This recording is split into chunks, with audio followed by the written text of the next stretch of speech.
सरिया कवरवा केकरा संग जेबे देबा घरवा गे जान हे गे जान के किन तो गेरुआ रंग सरिया कवरवा केकरा संग जेबे देबा घरवा गे जान केकरा संग जेबे देबा घरवा गे जान केकरा संग जेबे देबा घरवा गे जान हेरी जान सासू किन तो गेरुआ सरिया पियावा कवरवा देवर संगे जेबै देव घरवा रे जान रे जान सासू किन तो गेरुआ सरिया पियावा कवरवा देवर संगे जेबै देव घरवा रे जान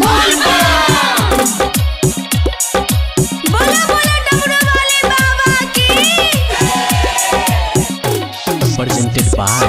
Lovely Films Entertainment. Recording by RR Music.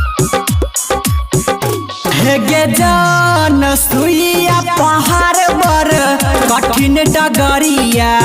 कोना जेबे बाबा के नगरिया गे जान हे गे जान सुइया पहाड़ बर कठिन डगरिया कोना जेबे बाबा के नगरिया गे जान कोना जेबे बाबा के नगरिया गे जान कोना जेबे बाबा के नगरिया गे जान सुइया पहाड़ पर कठिन डगरिया कोना जेबे बाबा के नगरिया गे जान हेरे जान अरजी लागे बै नजर फेरतै त्रिपुरारिया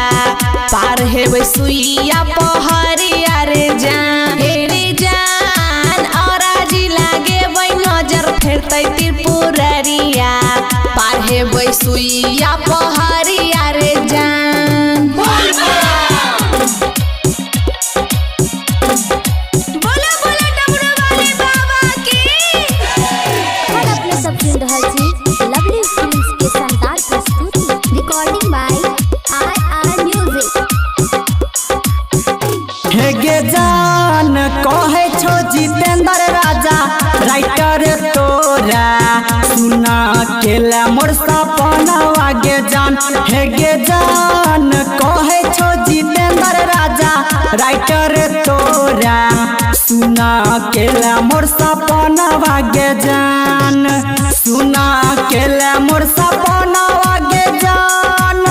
सुना केला मोर सपनवा गे जान हे गे जान कहे छो जितेंद्र राजा राइटर तोरा सुना केला मोर सपनवा गे जान हेरे जान जलावा चढ़ैबै भोले बाबा के मनैबै